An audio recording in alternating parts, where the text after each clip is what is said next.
지우가 3살이 되었을 때 며느리는 둘째 아이를 가졌다고 알렸습니다. 엄마, 유진이가 또 임신했어요. 이번엔 딸이래요. 아들은 기뻐했지만 저는 복잡한 심정이었습니다. 물론 손주가 하나 더 생긴다는 건 기쁜 일이었지만 제 몸 상태로는 두 아이를 돌보기 버거울 것 같았어요. 축하한다. 정말 기쁘구나.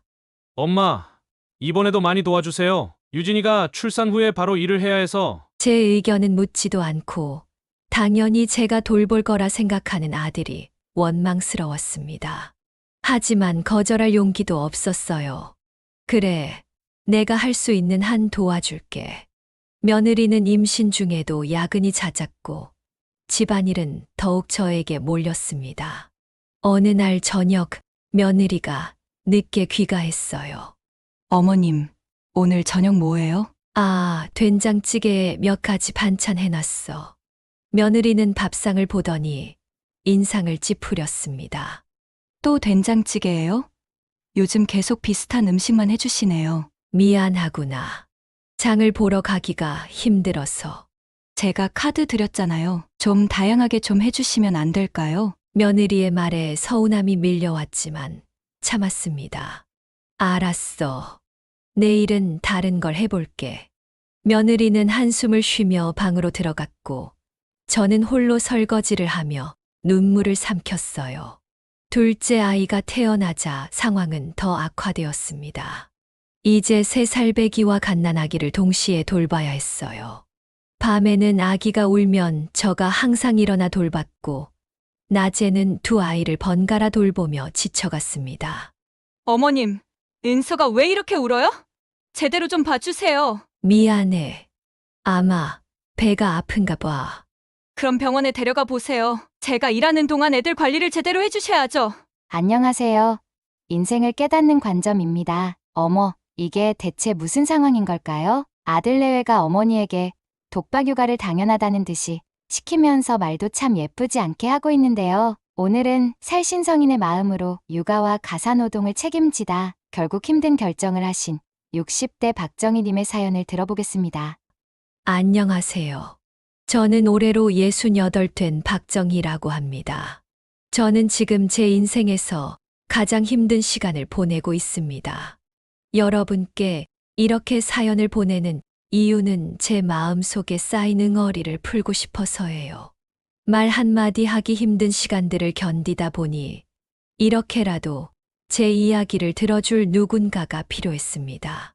저는 평생 농사일을 하며 살아온 평범한 시골 안악이었어요. 30 중반에 남편을 만나 결혼했고 늦게 얻은 아들 하나를 키우며 행복한 삶을 살았습니다. 남편은 군 제대 후 고향으로 돌아와 작은 농기계 수리점을 운영하던 사람이었어요. 성실하고 묵묵한 그 모습에 첫눈에 반해버렸죠. 우리는 꽤 오랜 세월 함께 농사를 지으며 시골에서 평화롭게 살았어요. 아들 명수는 우리 부부의 늦둥이 자식이라 더욱 소중했습니다. 명수는 머리가 총명해서 고등학교에서도 항상 1등을 놓치지 않았어요. 주변에서는 농부 아들이 저렇게 공부를 잘하니 세상 참 좋아졌다며 칭찬을 아끼지 않았죠. 저희 부부는 아들의 미래를 위해 모든 것을 바쳤습니다. 가난한 농부의 아들이 도시에서 좋은 교육을 받을 수 있도록 모든 뒷바라지를 했어요. 명수는 서울의 명문대학에 입학해 법학을 전공했고 변호사 시험에도 당당히 합격했습니다. 그 모습을 보며 저희 부부는 가슴이 벅차올랐어요.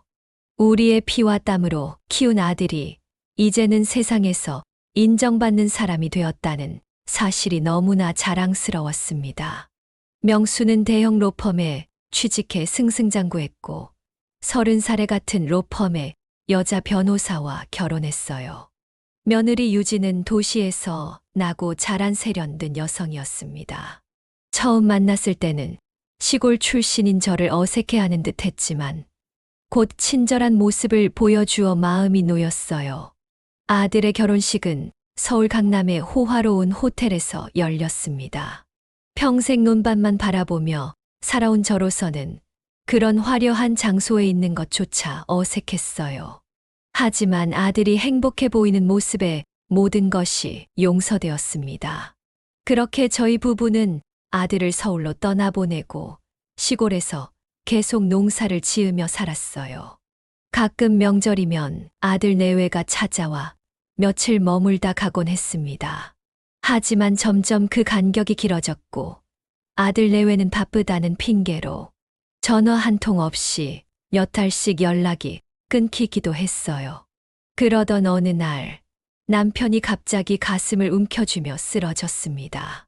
급히 병원으로 옮겼지만 이미 심장마비가 심각한 상태였어요.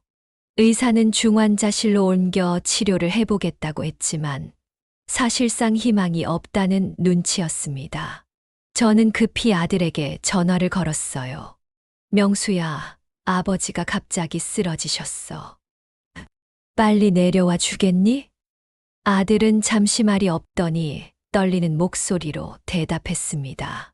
엄마, 지금 중요한 재판을 앞두고 있어서 며칠만 기다려 주실래요? 그 말을 들은 순간 제 심장이 찢어지는 듯 했어요. 남편은 중환자실에서 이틀을 버티다가 결국 세상을 떠났습니다. 아들은 남편이 떠난 다음 날에야 내려왔어요.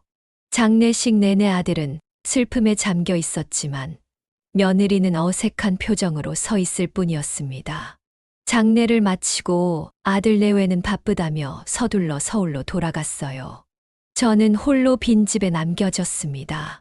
40년 넘게 함께했던 남편이 없는 집은 너무나도 쓸쓸했어요.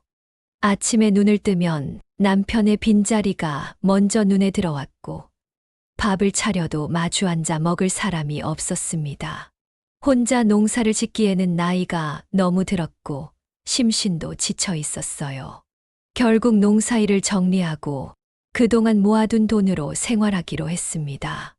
남편이 남긴 재산이라고 해봐야 낡은 집과 농지, 그리고 농기계 수리점 건물이 전부였어요.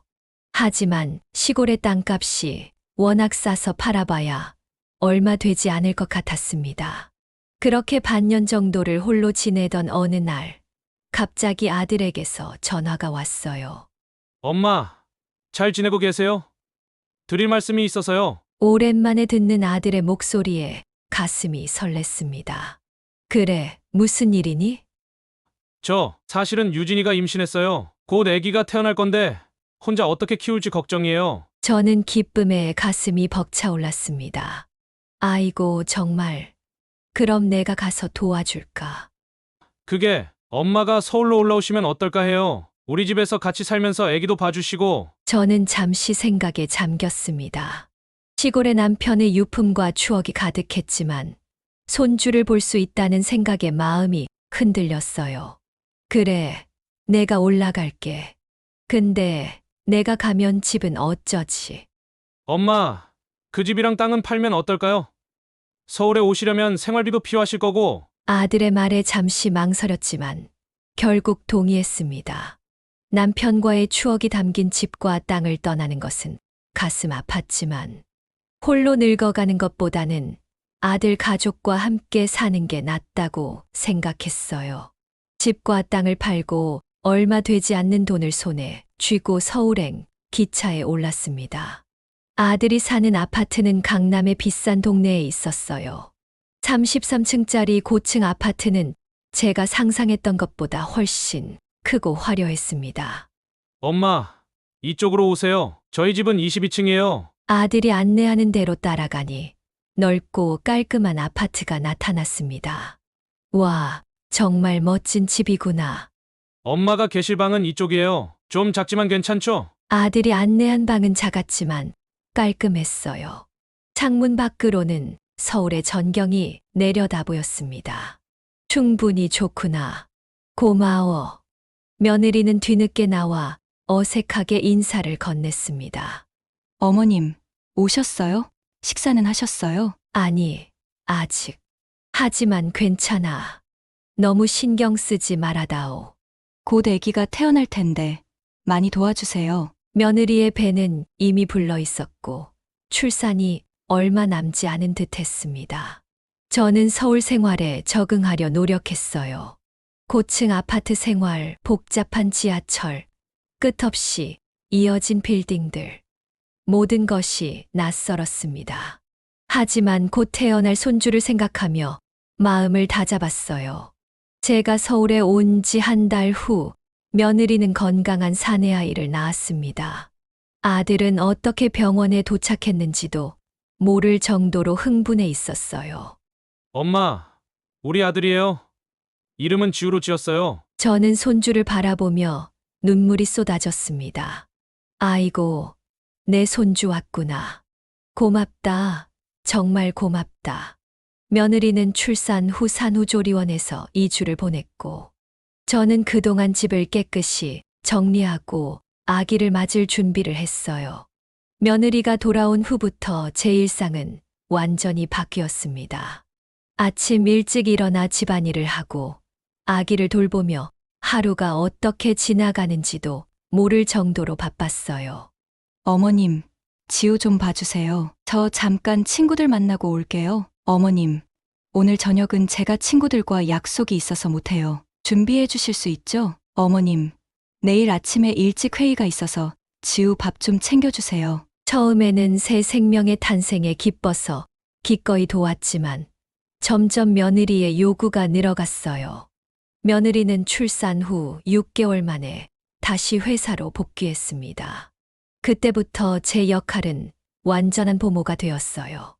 아침부터 저녁까지 아기를 돌보고 집안일을 하며 하루를 보냈습니다. 엄마, 정말 감사해요. 엄마가 없었으면 어떻게 했을지 몰라요. 아들은 가끔 이런 말을 했지만 정작 집안일이나 육아에는 거의 참여하지 않았어요.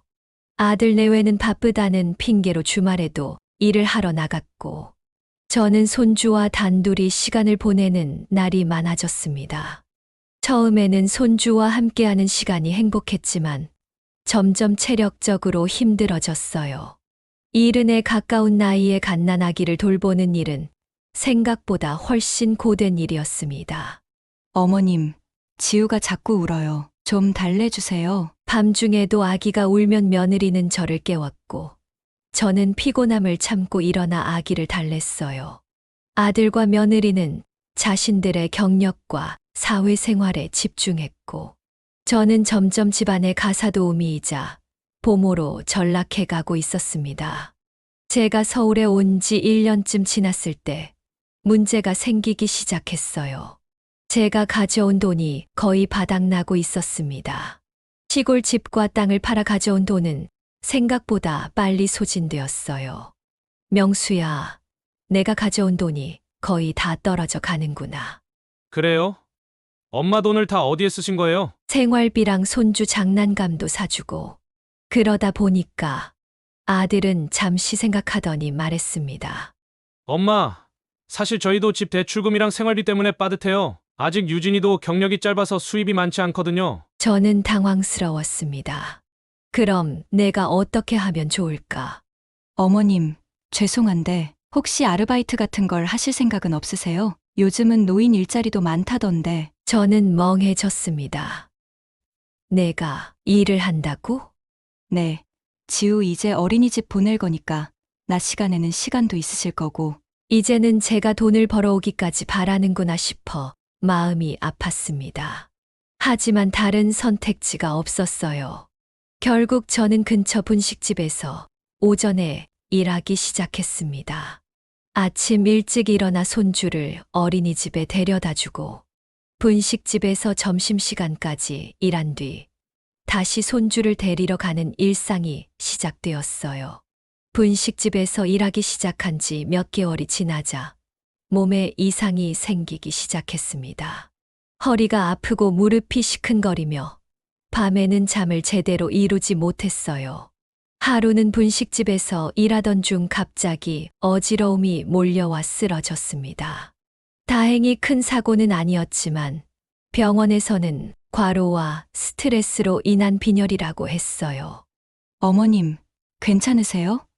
무리하지 마세요. 며느리는 걱정하는 듯 했지만 곧 이어진 말은 달랐습니다. 아, 그래도 지우는 어린이집에서 데려와야 하는데 결국 저는 며칠 쉬고 다시 일상으로 돌아갔습니다.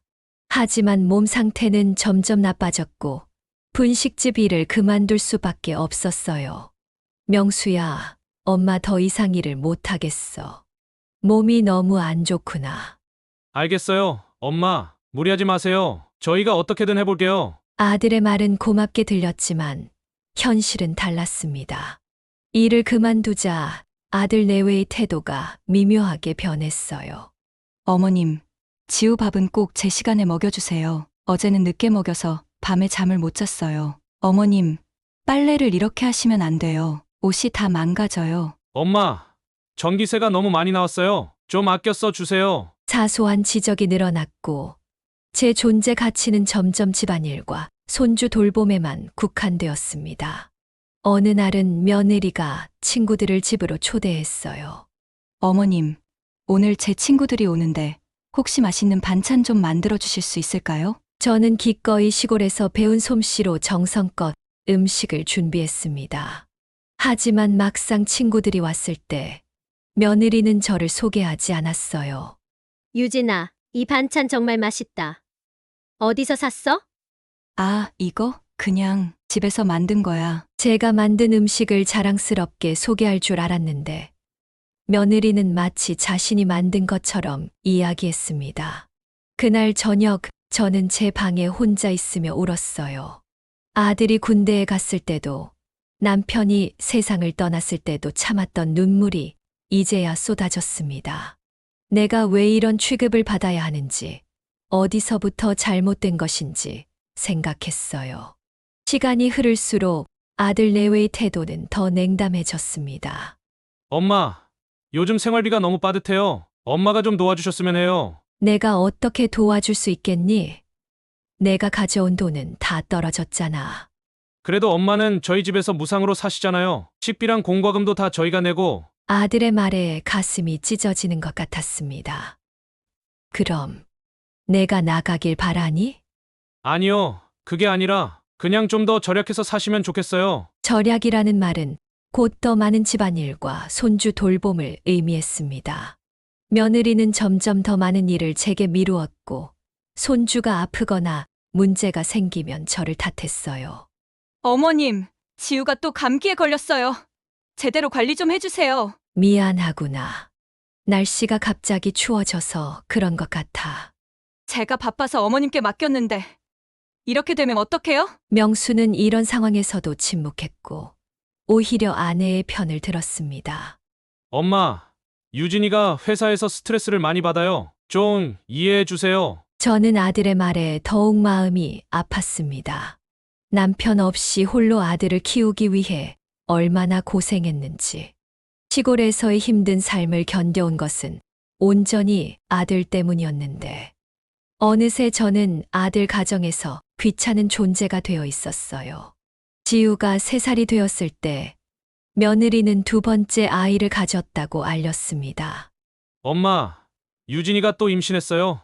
이번엔 딸이래요. 아들은 기뻐했지만 저는 복잡한 심정이었습니다. 물론 손주가 하나 더 생긴다는 건 기쁜 일이었지만 제 몸 상태로는 2 아이를 돌보기 버거울 것 같았어요. 축하한다. 정말 기쁘구나. 엄마, 이번에도 많이 도와주세요. 유진이가 출산 후에 바로 일을 해야 해서. 제 의견은 묻지도 않고 당연히 제가 돌볼 거라 생각하는 아들이 원망스러웠습니다. 하지만 거절할 용기도 없었어요. 그래, 내가 할 수 있는 한 도와줄게. 며느리는 임신 중에도 야근이 잦았고 집안일은 더욱 저에게 몰렸습니다. 어느 날 저녁 며느리가 늦게 귀가했어요. 어머님, 오늘 저녁 뭐예요? 아, 된장찌개에 몇 가지 반찬 해놨어. 며느리는 밥상을 보더니 인상을 찌푸렸습니다. 또 된장찌개예요? 요즘 계속 비슷한 음식만 해주시네요. 미안하구나. 장을 보러 가기가 힘들어서. 제가 카드 드렸잖아요. 좀 다양하게 좀 해주시면 안 될까요? 며느리의 말에 서운함이 밀려왔지만 참았습니다. 알았어. 내일은 다른 걸 해볼게. 며느리는 한숨을 쉬며 방으로 들어갔고 저는 홀로 설거지를 하며 눈물을 삼켰어요. 둘째 아이가 태어나자 상황은 더 악화되었습니다. 이제 3살 배기와 갓난아기를 동시에 돌봐야 했어요. 밤에는 아기가 울면 저가 항상 일어나 돌봤고, 낮에는 두 아이를 번갈아 돌보며 지쳐갔습니다. 어머님, 은서가 왜 이렇게 울어요? 제대로 좀 봐주세요. 미안해. 아마 배가 아픈가 봐. 그럼 병원에 데려가 보세요. 제가 일하는 동안 애들 관리를 제대로 해주셔야죠. 이렇게 질책을 들으면서도 저는 묵묵히 손주들을 돌봤습니다. 한 번은 지우가 열이 심하게 나서 급히 병원에 데려갔어요. 할머니, 아기 상태가 많이 안 좋네요. 왜 이렇게 늦게 오셨어요? 의사의 말에 가슴이 아팠습니다.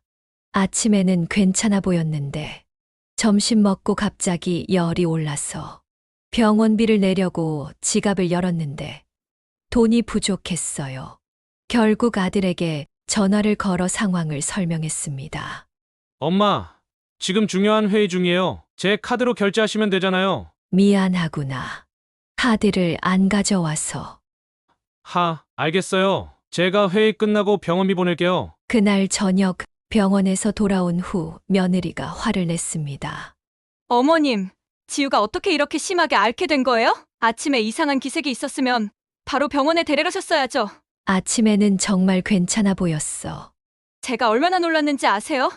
회사에서 아이가 심하게 아프다는 전화를 받는데 장사 앞에서 얼마나 난처했는지 몰라요. 며느리의 말은 아이의 건강보다 자신의 체면을 더 걱정하는 것 같았습니다. 명수도 늦게 귀가해서는 저를 책망했어요. 엄마, 좀 더 신경 써주세요. 제가 엄마 믿고 애들을 맡기는 건데. 저는 죄인이 된 기분으로 고개를 숙였습니다. 미안하다. 내가 더 조심할게. 그 일 이후로 아들 내외의 눈치를 더 심하게 보게 되었어요. 아이들이 조금이라도 이상 징후가 보이면 바로 병원에 데려갔고, 그에 따른 병원비도 늘어났습니다. 엄마, 요즘 병원비가 너무 많이 나와요. 꼭 필요할 때만 가주세요. 아들의 말에 답답함이 밀려왔습니다. 그럼 어떡하니? 아까는 빨리 데려가지 않았다고 뭐라 하더니, 이제는 병원에 자주 간다고 그러니. 그게 아니라, 됐어요. 그냥 적절히 판단해서 해주세요. 살면 살수록 제 자리는 좁아져만 갔습니다. 식사 시간에도 아이들만 챙기느라 저는 항상 나중에 혼자 먹었고, 가족 여행을 계획할 때도 저는 제외되었어요. 엄마, 저희가 이번 주말에 제주도 가려고 해요. 집 좀 봐주실 수 있죠? 그래, 잘 다녀와라. 이제는 슬픔조차 무뎌져 무감각해졌습니다. 그저 하루하루 버티는 것이 제 삶의 목표가 되었어요. 추운 겨울이 찾아왔을 때 집안의 분위기는 더욱 차가워졌습니다. 어머님, 요즘 난방비가 너무 많이 나와요. 좀 아껴주세요. 며느리는 매달 공과금 고지서를 들고 와서 저를 탓했어요. 내가 집에 있으니 난방을 쓸 수밖에 없이. 그래도 좀 줄일 수 있잖아요. 두꺼운 옷 입으시면 되잖아요. 저는 속으로 한숨을 쉬었습니다. 낮에는 손주들이 감기에 걸리지 않게 따뜻하게 해두어야 한다고 하더니, 이제는 난방비를 아끼라고 하니 어떻게 해야 할지 모르겠더군요. 결국 저는 아이들이 어린이집에 간 시간에는 난방을 끄고 제 방에서는 전기장판으로 버티기 시작했어요. 하루는 며느리가 귀가해서 집이 춥다며 불평했습니다. 어머님, 왜 이렇게 집이 추워요? 애들 감기 걸리면 어쩌려고 그래요? 아까 난방비 아끼라고 해서.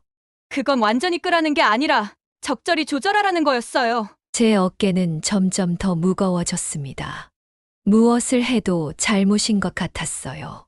점점 자신감이 떨어지고 제 존재 가치에 대해 의문이 들기 시작했습니다. 밤마다 남편 사진을 보며 울었어요. 여보, 내가 어떻게 해야 하나? 이렇게 살아야 하나? 남편이 살아있었다면 이런 대우를 받지 않았을 텐데 싶었습니다. 아들은 점점 더 바빠졌고 집에 있는 시간도 줄어들었어요. 가끔 늦게 귀가해서는 술에 취해 짜증을 내기도 했습니다. 왜 이렇게 집이 어수선해요? 엄마가 좀 신경 써주시면 안 돼요? 저는 아침부터 저녁까지 집안일을 했지만 두 아이를 돌보다 보면 완벽하게 정리하기 어려웠어요. 미안하구나. 내가 더 노력할게. 제가 사과하면 아들은 그제야 조금 누그러졌습니다. 엄마도 고생이 많으시죠? 미안해요. 요즘 회사가 너무 힘들어서. 이런 사과가 며칠 지나면 또 원점으로 돌아가곤 했어요. 그리고 점점 아들의 사과조차 듣기 어려워졌습니다. 결정적인 사건은 며느리의 생일에 일어났습니다. 저는 정성껏 미역국과 갈비찜을 준비했고 제가 모아둔 용돈으로 작은 선물도 샀어요. 생일 축하한다, 유진아. 어머, 감사합니다. 며느리는 형식적으로 감사 인사를 했지만 저녁 식사 때 아들과 친구들이 비싼 백화점 케이크와 선물을 가져오자 얼굴이 환해졌습니다.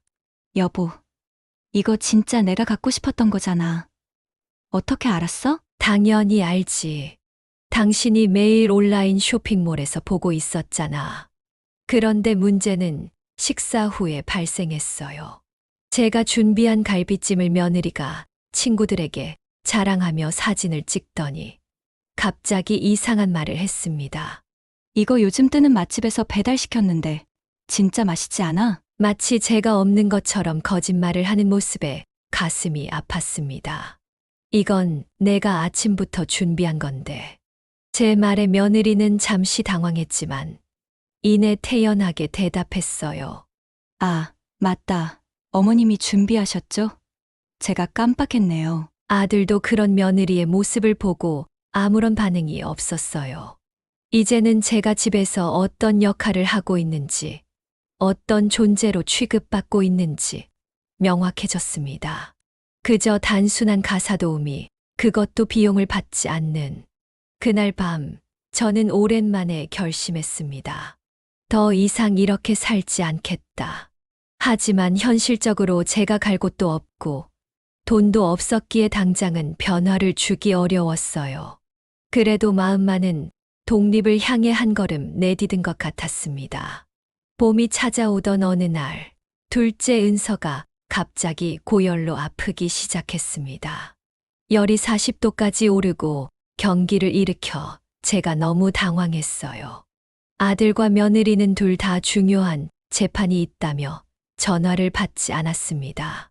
손주의 상태가 점점 나빠지는 것 같아 저는 결단을 내렸습니다. 119를 불러 응급실로 향했어요. 할머니, 아이 상태가 심각해요. 바로 입원해야 합니다. 의사의 말에 가슴이 철렁 내려앉았습니다. 네, 알겠습니다. 어떻게든 해주세요.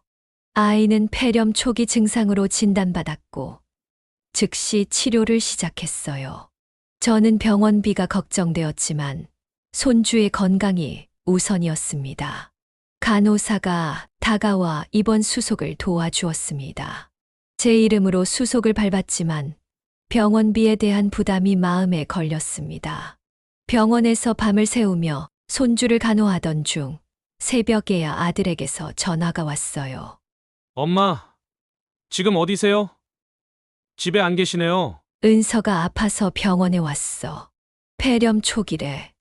뭐라고요? 왜 먼저 연락을 안 하셨어요? 전화했었는데 안 받더구나. 아, 재판 중이었어요. 그래도 문자라도 남기시지. 어느 병원이에요? 아들과 며느리는 1시간 후에 병원에 도착했습니다. 며느리는 아이를 보자마자 울음을 터뜨렸어요. 우리 은서야, 어쩌다가 이렇게 됐어. 그리고는 갑자기 저를 노려보았습니다. 어머님, 어떻게 된 거예요? 어떻게 이렇게 심해질 때까지 내버려 두셨어요? 저는 당황했습니다. 아침에는 조금 기침만 했는데 점심 먹고 갑자기 열이 올라서 그럼 바로 병원에 데려가셨어야죠. 왜 이렇게 늦게 오셨어요? 며느리의 말에 저는 말문이 막혔습니다. 난 바로 119를 불렀어.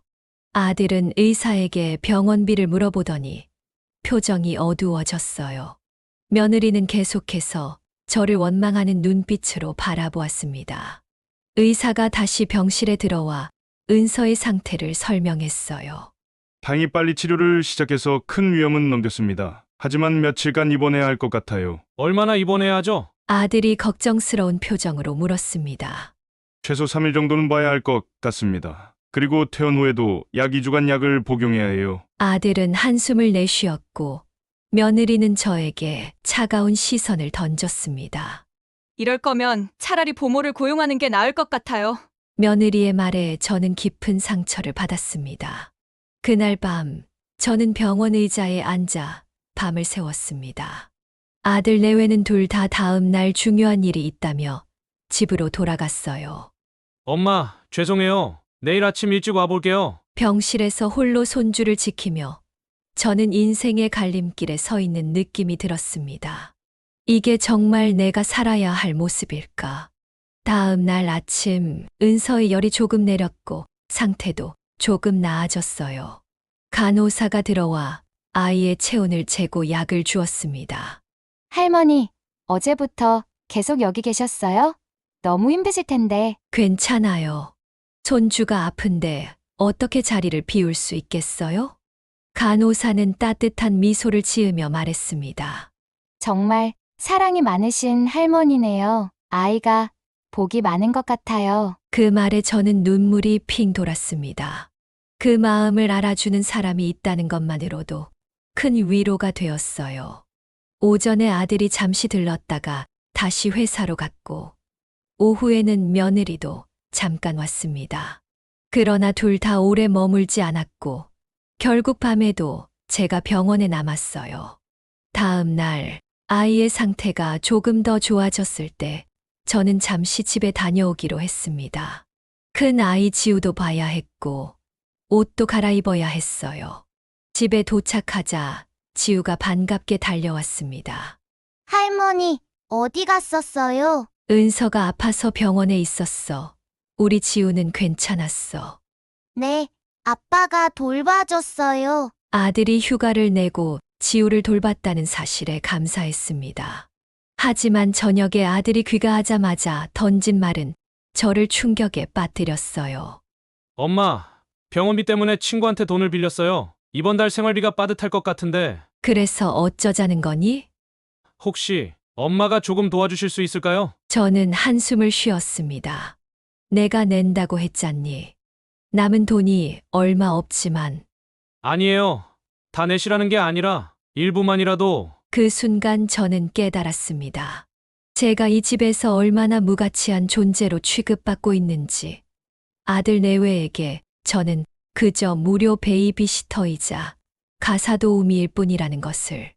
알았어. 내가 도울 수 있는 만큼 돕겠다. 마지막 남은 제 저축을 아들에게 주기로 결심했습니다. 적어도 그것으로 손주의 건강은 지킬 수 있으니까요.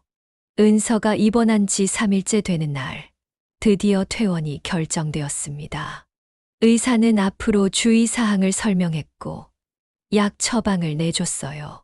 앞으로 2주간 약을 꼭 복용해야 합니다. 그리고 실내 습도 관리에 유의해 주세요. 네, 알겠습니다. 며느리는 의사의 설명을 듣더니 저를 향해 말했습니다. 어머님, 잘 들으셨죠? 이번에는 꼭 신경 써주세요. 저는 조용히 고개를 끄덕였습니다. 퇴원 후 아이를 데리고 집으로 돌아가는 길. 택시 안에서 며느리는 계속해서 불평을 늘어놓았어요. 이번 일로 제가 얼마나 회사에서 눈치를 받는지 몰라요. 승진 기회도 놓친 것 같고. 저는 묵묵히 듣기만 했습니다. 아들은 퇴원 수속을 마친 후 바로 회사로 갔고, 저와 며느리만 아이를 데리고 집으로 돌아왔어요. 집에 도착하자마자 며느리는 방으로 들어가 버렸고, 저는 아픈 은서를 돌보며 지우의 저녁도 챙겨야 했습니다. 그날 밤, 은서가 약을 먹고 잠이 든 후 저는 지친 몸을 이끌고 제 방으로 향했어요. 피로가 몰려왔지만 마음 한 구석이 무거웠습니다. 이렇게 계속 살아야 하나. 의문이 들기 시작했지만 달리 방법이 없었어요. 그러던 어느 날, 제 고향 시골에서 한 통의 전화가 왔습니다. 혹시 박정희님 되십니까? 네, 제가 박정희입니다만. 저는 대형 부동산의 김 실장이라고 합니다. 혹시 충남 논산시 모 부처에 있는 토지 소유자이신가요? 저는 잠시 생각했습니다. 아, 네. 남편이 돌아가시기 전에 가지고 있던 땅이 있긴 했어요. 그 땅에 대해 상담드리고 싶은데 혹시 시간 되실까요? 저는 의아했지만 약속을 잡았습니다. 내일 오후에 시간이 괜찮으실까요? 걔가 서울로 올라갈 예정입니다. 네, 괜찮아요. 어디서 만날까요? 근처 카페에서 만나기로 했습니다. 약속 당일 저는 며느리에게 거짓말을 했어요. 네, 잠깐 동창 좀 만나고 오마. 며느리는 의아한 표정을 지었지만 말리지는 않았습니다. 네, 일찍 들어오세요. 저 오늘 야근해요. 카페에서 김 실장을 만났을 때 그는 정중하게 인사를 건넸습니다. 방 여사님 만나 뵙게 되어 반갑습니다. 네. 근데 우리 땅에 무슨 일이 있나요? 김 실장은 서류 가방에서 몇 장의 서류와 지도를 꺼냈습니다. 방 여사님, 그 땅이 지금 개발 계획에 포함되어 있습니다. 대기업에서 물류센터를 짓는다고 해서 주변 땅값이 많이 올랐어요. 네. 그런 일이 있었군요. 네, 현재 시세로는 실수령하실 수 있는 게 약 8억 정도 나올 것 같습니다. 제가 좋은 매수자를 소개해 드릴 수 있어요. 저는 깜짝 놀랐습니다. 8억이라는 돈은 제가 상상도 못했던 금액이었어요. 남편이 농기계 수리점을 운영하며 모아둔 작은 땅이 이렇게 가치가 있을 줄이야. 정말인가요? 그 땅이 그렇게 가치가 있나요? 네, 실제로 보시면 아실 거예요. 한번 같이 가보시겠어요?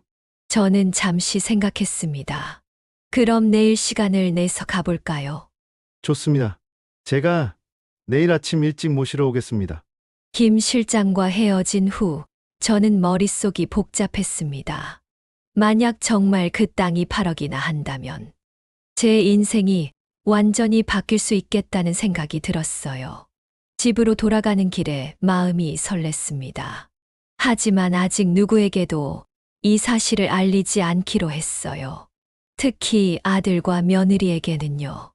다음 날 아침, 저는 일찍 일어나 아이들의 아침을 챙겨준 후 김 실장과의 약속을 위해 준비했습니다. 어머님, 또 어디 가세요? 며느리가 의아한 표정으로 물었어요. 응, 오늘은 친구가 아파서 병문안 좀 다녀올게. 언제 돌아오실 거예요? 저 오늘도 늦게 들어와요. 최대한 빨리 돌아올게. 아이들 저녁은 내가 미리 준비해 놓을게. 서둘러 집을 나와 김 실장을 만났습니다. 우리는 함께 논산으로 향했고 약 2시간 후에 그 땅에 도착했어요. 실제로 제 땅 주변은 공사가 한창이었고 여러 중개인들이 땅을 사려고 연락을 취하고 있었어요. 남편이 살아있었다면 이런 변화를 어떻게 생각했을지 궁금했습니다. 저기 보이는 곳이 대기업 물류센터 건설 예정지입니다. 그리고 여기가 방 여사님 땅이고요. 김 실장이 지도를 펼쳐 설명했습니다. 제 땅은 물류센터 부지와 매우 가까운 위치에 있었어요. 저는 이제 결정을 내려야 했습니다. 김 실장님, 얼마나 빨리 팔릴 수 있을까요? 빠르면 2주 내로 계약을 마무리할 수 있습니다. 이미 관심 있는 매수자가 몇 분 계세요. 그럼 팔기로 할게요. 최대한 좋은 조건으로 부탁드립니다. 김 실장은 미소를 지으며 고개를 끄덕였습니다. 제가 최선을 다해 도와드리겠습니다.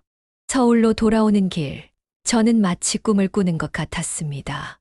8억이라는 돈이면 제 인생을 완전히 새롭게 시작할 수 있었어요.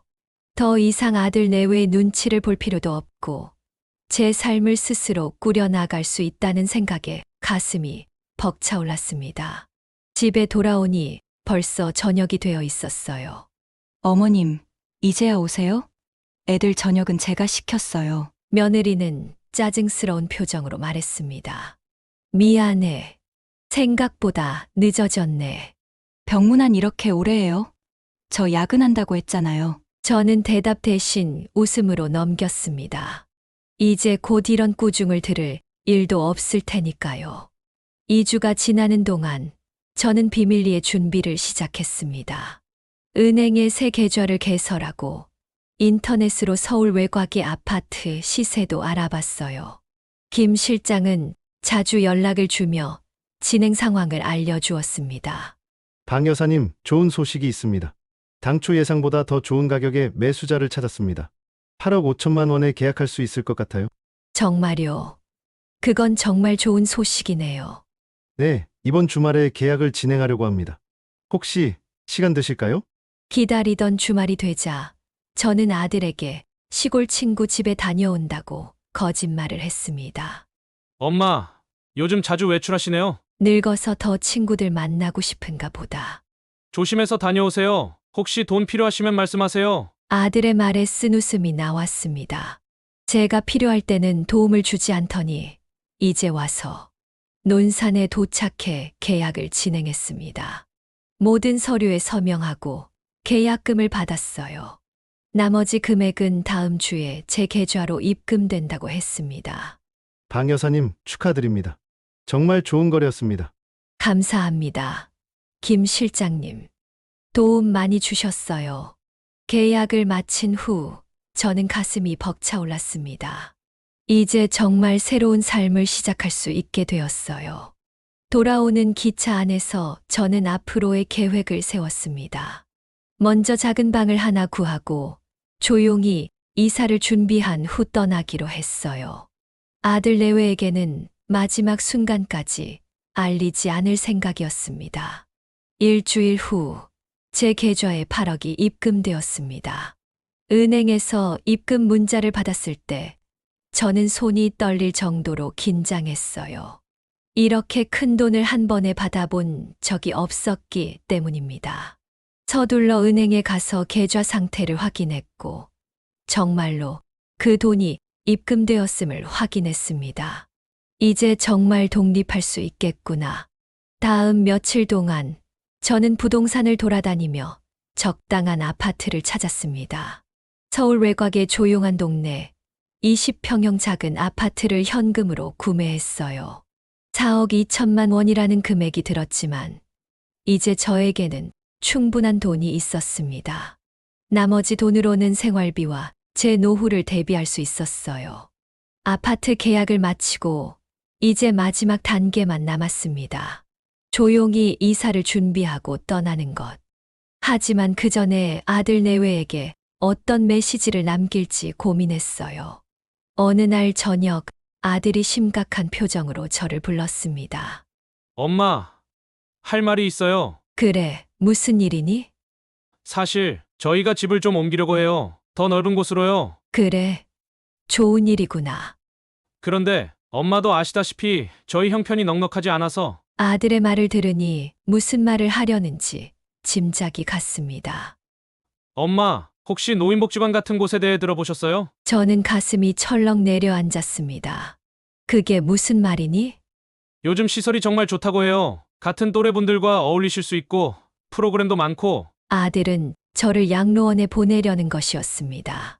저는 순간 분노가 치밀었지만 표정 하나 바꾸지 않고 대답했어요. 그래, 알겠다. 엄마, 정말 미안해요. 저희도 상황이 이렇게 될 줄 몰랐는데. 괜찮아. 내가 생각해 볼게. 아들의 말은 저의 결심을 더욱 확고하게 만들었습니다.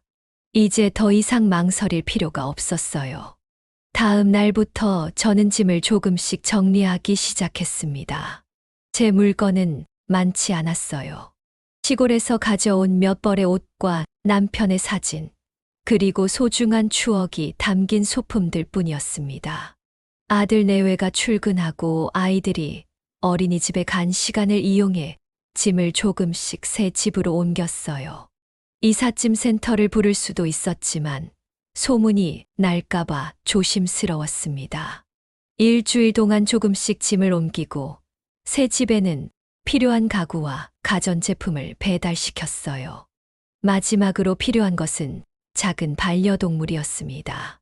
혼자 살게 될 텐데 말벗이 필요할 것 같았어요.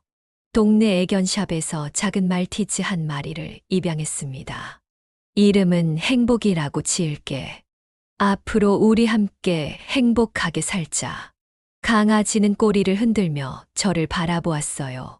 모든 준비를 마친 후 저는 아들에게 편지를 쓰기로 했습니다. 사랑하는 명수에게 엄마가 갑자기 이런 결정을 내려서 놀랐을 거야. 하지만 이것이 우리 모두를 위한 길이라고 생각한다. 내가 시골 땅을 팔아서 충분한 돈을 마련했단다. 이제 너희에게 짐이 되지 않을 거야. 손주들이 많이 보고 싶겠지만 너희 가족이 편안하게 지내는 것이 더 중요하다고 생각했어. 내가 없는 동안 아이들을 잘 키워주길 바란다. 언제든 보고 싶으면 연락해. 너희는 언제나 내 소중한 가족이니까. 편지를 쓰고 나서 저는 테이블 위에 놓아두었습니다. 아이들이 어린이집에서 돌아오기 전에 조용히 집을 나섰어요. 마지막으로 손주들의 방을 들여다보며 작별 인사를 했습니다. 할머니가 많이 보고 싶을 거야. 건강하게 자라길 바란다. 택시를 타고 새 집으로 향하는 길, 창밖으로 서울의 풍경이 스쳐 지나갔습니다. 가슴이 아팠지만 동시에 설레기도 했어요. 이제 제 인생의 새로운 장이 시작되는 것이니까요. 새 아파트는 작지만 아늑했습니다. 햇살이 잘 들어오는 거실, 조그마한 주방, 그리고 편안한 침실까지. 이제 이곳이 제 새로운 보금자리가 되었어요. 소중히 간직해온 남편의 사진을 거실 벽에 걸었습니다. 여보, 이제 우리 집이 생겼어요. 당신이 남겨준 땅 덕분이에요. 행복이는 새 환경에 적응하며 집안을 뛰어다녔고, 저는 커피 한 잔을 마시며 창밖을 바라보았어요. 이제는 정말 내 삶을 살 수 있겠구나. 첫날 밤, 저는 오랜만에 편안하게 잠을 잤습니다. 아침에 일어나 커피 한 잔을 마시며 창밖을 바라보니 새로운 하루가 시작되는 기분이었어요. 그런데 갑자기 휴대폰이 진동했습니다. 아들이었어요. 엄마! 어디 계세요? 왜 갑자기 나가셨어요? 나 이제 독립했어. 명수야. 무슨 말씀이세요? 갑자기 어디로 가신 거예요? 내가 편지에 다 썼잖니. 시골 땅을 팔아서 돈을 마련했어. 이제 너희에게 짐이 되지 않을 거야. 아들은 한동안 말이 없었습니다. 그 땅이 얼마나 했길래요? 내가 알 필요는 없을 것 같구나. 중요한 건 내가 이제 스스로 살 수 있다는 거야. 엄마, 그래도 갑자기 이러시면 어떡해요? 저희가 뭐 잘못한 게 있나요? 저는 쓴웃음을 지었습니다. 아니, 너희는 아무 잘못도 없어. 그저 우리 모두 각자의 삶을 살아야 할 때가 온 것 같아서. 그래도 연락처라도 알려주세요. 애들이 할머니 보고 싶어 해요. 저는 잠시 생각했습니다. 알았어. 내 주소를 문자로 보낼게. 언제든 보고 싶으면 와. 전화를 끊고 나서 저는 새로운 자유를 만끽하기 시작했습니다. 아침에 일어나는 시간부터 자유로웠고, 하루 일과도 제가 원하는 대로 계획할 수 있었어요. 동네 산책을 하기도 하고, 근처 카페에서 책을 읽기도 했습니다. 가끔은 과거에 해보지 못한 취미 생활에도 도전했어요. 수영을 배우기 시작했고, 동네 주민센터에서 하는 그림 교실에도 나갔습니다. 며칠 후 아들과 손주들이 새 집을 찾아왔습니다. 며느리는 오지 않았어요. 와, 할머니 집이다. 지우가 반갑게 뛰어들어왔고, 은서도 작은 손을 흔들며 웃었습니다. 아이들을 보니 너무 반가웠지만 아들과는 어색한 시간이 흘렀어요. 엄마, 정말 여기서 혼자 사실 거예요? 그래, 이제 나도 내 삶을 살고 싶어. 저희가 많이 서운하게 해드렸죠? 저는 고개를 저었습니다. 서운함이 아니라 그냥 우리 모두에게 필요한 선택이었어.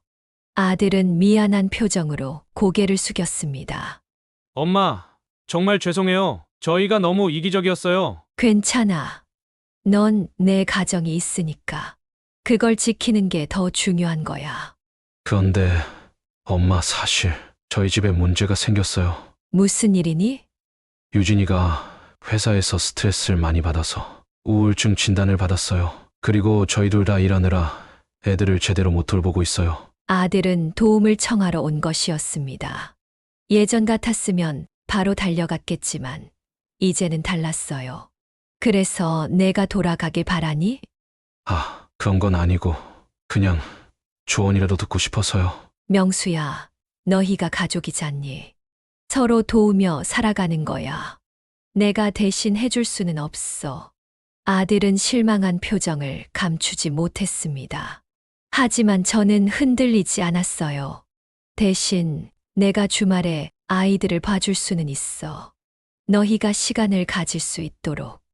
그렇게 저는 손주들과의 관계를 유지하면서도 제 삶의 경계를 지켜나갔습니다. 시간이 흐르면서 아들 내외도 제 결정을 존중하기 시작했어요. 가끔은 며느리도 아이들과 함께 방문하게 되었고, 관계가 조금씩 회복되어 갔습니다. 1년이 지난 어느 날, 저는 동네 카페에서 우연히 같은 아파트에 사는 노신사를 만났습니다.